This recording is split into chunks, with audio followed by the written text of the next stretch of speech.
nomidan hurmatli prezidentim Shavkat Miromonovich Mirziyoyevga bo'ladi. Hurmatli prezident, sizni olib borayotgan oqilona siyosatingizdan, sizni ishsizlikka qarshi kurashingizdan, tadbirkorlarga qilayotgan ishlaringizdan hamma mamnun, hamma xursand. Hurmatli prezident, mani video murojaatim shopirlar nomidan Farg'ona shaharda O'zbekistonda ishlab chiqarilgan Damas avtomashinalarini yo'nalishdan olib tashlanishiga yo'l qo'ymasligingizni so'rab qolaman. Chunki fursatdan siz yaratgan imkoniyatlardan foydalanib, bankdan kredit olib, Damas avtomashinasini olib, oilasini boqayotgan, tirikchilik qilayotgan, ro'zg'or tebratayotgan akaxonlar, ukaxonlar bor. Agar Damaslarni liniyadan Farg'ona shahridan olib tashlasalaring, ne to'lka ishsizlik ko'payadi.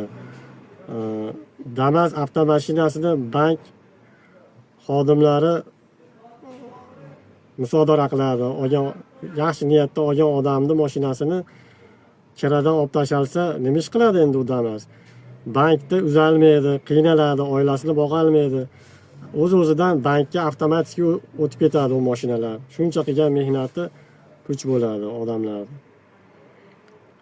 Rahmat sizga, shunchalik sharoitlarni yaratib beryapsiz O'zbekistonda. Sizdan so'rab qolaman shuni, Farg'ona shahridan Damas avtomashinalarini olib tashlamasliklaringni so'rayman. Bizi Farg'ona Toshloq Marg'ilon yo'nalishida bir palasali yo'llar bari.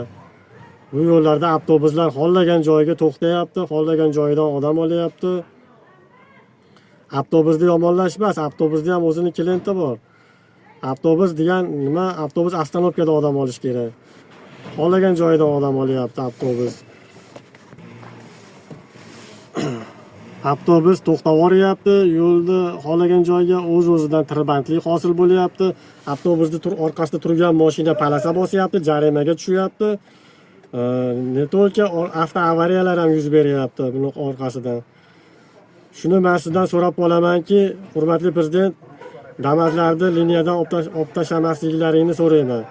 Damasning orqasidan juda ko'p odam tirikchilik qilyapti. Biz Farg'onada zavod, fabrikalar kam, ishsizlik ko'payib ketadi. Shuni ko'rib chiqishlaringni so'rab qolaman. Hammaga rahmat akalar.